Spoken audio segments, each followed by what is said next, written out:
रात का अंधेरा, सन्नाटे की चीख और इंसानी फितरत के काले राज। हर कहानी के पीछे छिपा है एक सच जो आपका दिमाग हिला देगा।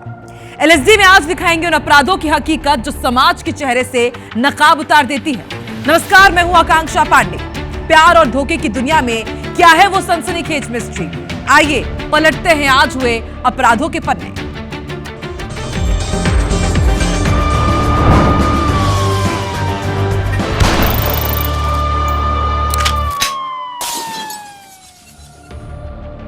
भोपाल के कोलार इलाके में आज एक ऐसा राज खुला जिसने रातों की नींद उड़ा दी है। एक सुनसान प्लॉट पर पानी में तैरता इंसानी पैर, और फिर शुरू हुई वो खोज जो अब एक खौफनाक हत्याकांड की ओर इशारा कर रही है।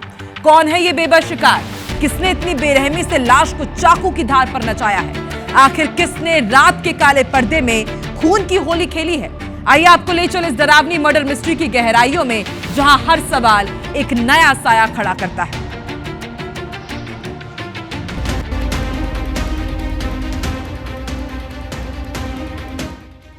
हाँ, ये वही प्लॉट है जहां कल शाम ढलते सूरज के साथ मौत का साया गहरा गया। लोगों ने पानी में कुछ तैरता देखा। पहले तो लगा कोई कचरा है, लेकिन जब पास जाकर उस मंजर को देखा तो रूह कांप गई। इंसानी पैर का टुकड़ा लाल रंग की रस्सी से पत्थर बांधा, जैसे कोई बेरहम खूनी खेल हो। चीखें गूंजी, हड़कंप मच गया। पुलिस को खबर दी गई और फिर जो मिला वो शहर की नींव हिला देगा। लाश के टुकड़े बिखरे हुए, जैसे कोई शैतान ने जश्न मनाया हो। क्या ये पहला शिकार है या सीरियल किलर की शुरुआत? राजधानी भोपाल के कोलार क्षेत्र से कल एक दिल दहला देने वाला मामला सामने आया है।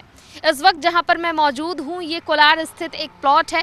कल तक इस प्लॉट में पानी भरा हुआ था और इसी प्लॉट में एक इंसानी पैर तैरता हुआ नजर आया था। आप देख सकते हैं कि वहां पर वो रस्सी आपको नजर आ रही होगी।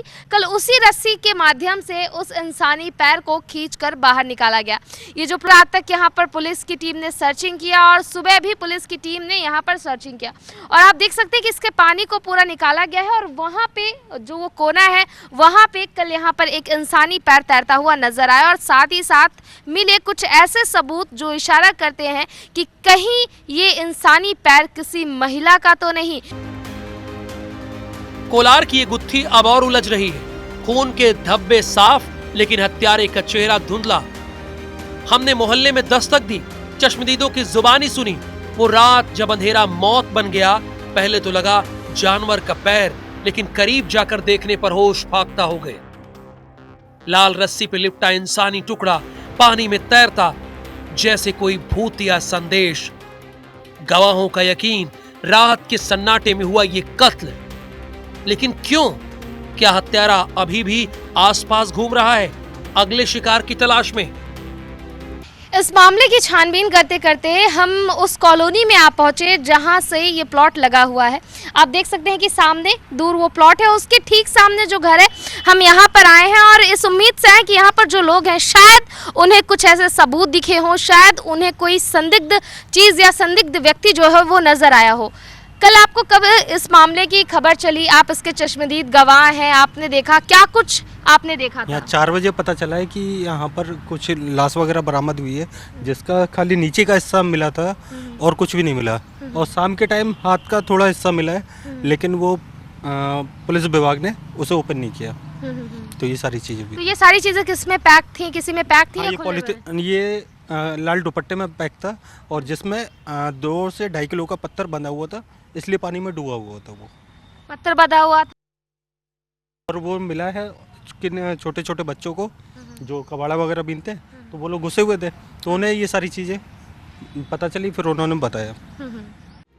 पास के मोहल्ले में सन्नाटा पसरा है, जहां का हर कोना सवालों से भरा है। सवाल थे जिनके हमें तलाशने थे जवाब। एक बुजुर्ग मिले, उन्होंने बताया कि रात 1 बजे तक सड़क गुलजार रहती है, लेकिन वो रात खामोश थी, हवा में मौत की सांस थी।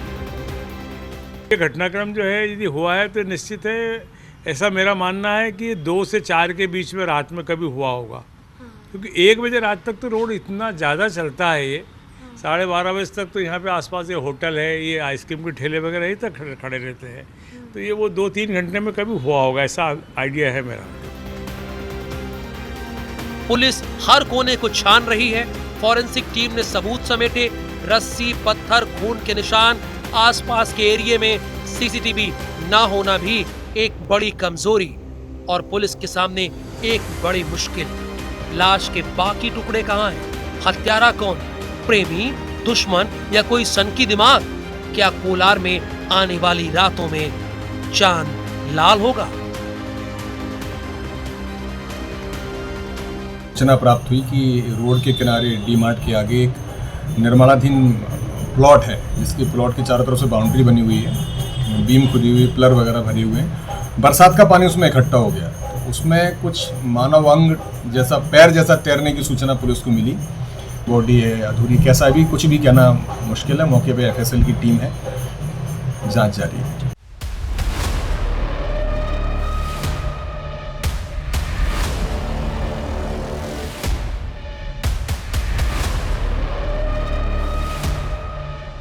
पुलिस अलग अलग एंगल से जांच कर रही है। उस प्लॉट के आसपास जितने भी खाली इलाके हैं वहां पे छानबीन की जा रही है।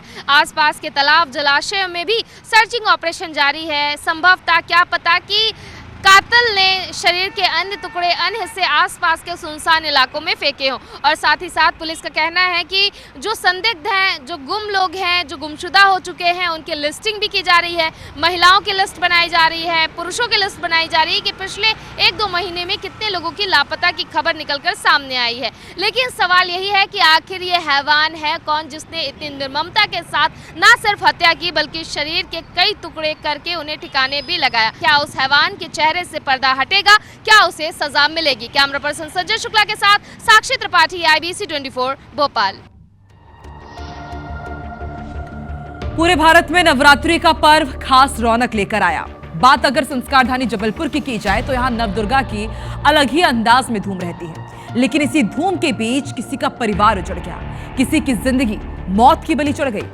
सवाल, आखिर ऐसा क्या हुआ कि खुशियों की झांकी मौत की खूनी होली में तब्दील हो गई?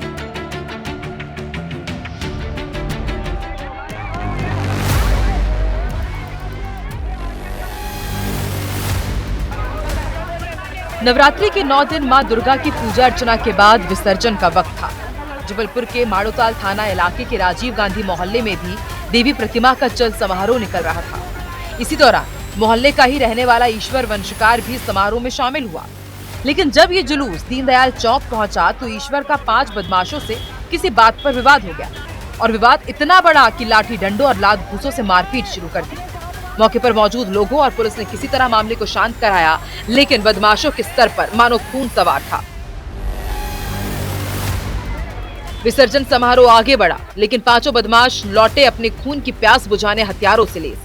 उन्होंने ईश्वर पर डंडों और तलवार से ताबड़तोड़ वार किए और मौके से फरार हो गए। गंभीर रूप से घायल ईश्वर को तुरंत अस्पताल ले जाया गया, लेकिन उसे बचाया नहीं जा सका। इस घटना ने नवरात्रि की खुशियों को मातम में बदल दिया। दुर्गा विसर्जन के दौरान माड़ोताल क्षेत्र में रहवासी ईश्वरी वंशकार, जो कि खुद भी दुर्गा भक्त थे और उनकी पूरी समिति एक भक्ति भाव के माहौल से विसर्जन के लिए जा रही थी, उसी दौरान कुछ लोगों ने छेड़खानी की, विरोध दर्ज किया कि भाई हमारे जो समिति की महिलाएं उनको छेड़ो नहीं, ये वो करके उनको विरोध किया। तो वो विरोध उनको रास नहीं आया और उसके बदले में उन्होंने ईश्वरी वंशकार हत्या कर दी। इस वारदात से आक्रोशित परिजन और स्थानीय लोग पोस्टमार्टम के बाद ईश्वर का शव लेकर चुंगी नाका तिराहे पहुंचे। उन्होंने शव को बीच सड़क पर रखकर चक्का जाम कर दिया और आरोपियों की तुरंत गिरफ्तारी की मांग की। करीब 3 घंटे तक चले इस प्रदर्शन के बाद पुलिस ने परिजनों को आश्वासन दिया, तब जाकर के प्रदर्शन खत्म हुआ। पुलिस ने तुरंत एक्शन लेते हुए शुभम चक्रवर्ती, राज भट्ट, अरुण भट्ट और अरुण चढ़ार को शहर के अलग अलग इलाकों से गिरफ्तार किया। हालांकि एक आरोपी अभी भी फरार है और पुलिस उसकी तलाश में है। इसमें इन 5 के विरुद्ध हत्या का अपराध दर्ज किया गया है, जिसमें फुलवर भट्ट के अलावा से 4 आरोपियों को गिरफ्तार कर लिया गया है और इस 5वें आरोपी फुलवर भट्ट की तलाश की जा रही है। जल्द ही इसमें इस 5वें आरोपी की गिरफ्तारी किया जाकर चालानी कार्रवाई की जाएगी। शहर के बीचों बीच नवरात्रि के पावन मौके पर हुई इस नृशंस हत्या ने पुलिस और कानून व्यवस्था पर सवाल खड़े कर दिए हैं। भले ही 4 आरोपी सलाखों के पीछे हों, लेकिन ईश्वर वंशकार के परिवार को ये नवरात्रि एक ऐसा दुख दे गई जो शायद कभी खत्म ना हो। धर्म गौतम के साथ ब्यूरो रिपोर्ट, IBC 24 जबलपुर। अब पुलिस ने भले ही 5 में से 4 आरोपियों को गिरफ्तार कर लिया हो, लेकिन कहीं न कहीं इस पूरी वारदात ने पुलिस और कानून व्यवस्था पर बड़े सवाल खड़े कर दिए हैं। वहीं ईश्वर प्रसाद वंशकार के परिवार की खुशियां कहीं न कहीं हमेशा के लिए मातम में तब्दील हो गईं। कैमरामैन अखिलेश दुबे के साथ धर्म गौतम, IBC 24 जबलपुर। वो शादीशुदा था, लेकिन उसकी नजरें अपनी बीवी से हटके किसी की चाहत में थी। आंखों में हवस और मन के अंधेरे कोने में बुनते जाए। उसने आखिरकार अपनी मीठी बातों में उसे फंसा ही लिया। शादी का वादा किया, उसे भरोसे में लिया और फिर वो हुआ जिसने हर किसी को रूह को झंकोर कर रख दिया। देखिए रिपोर्ट।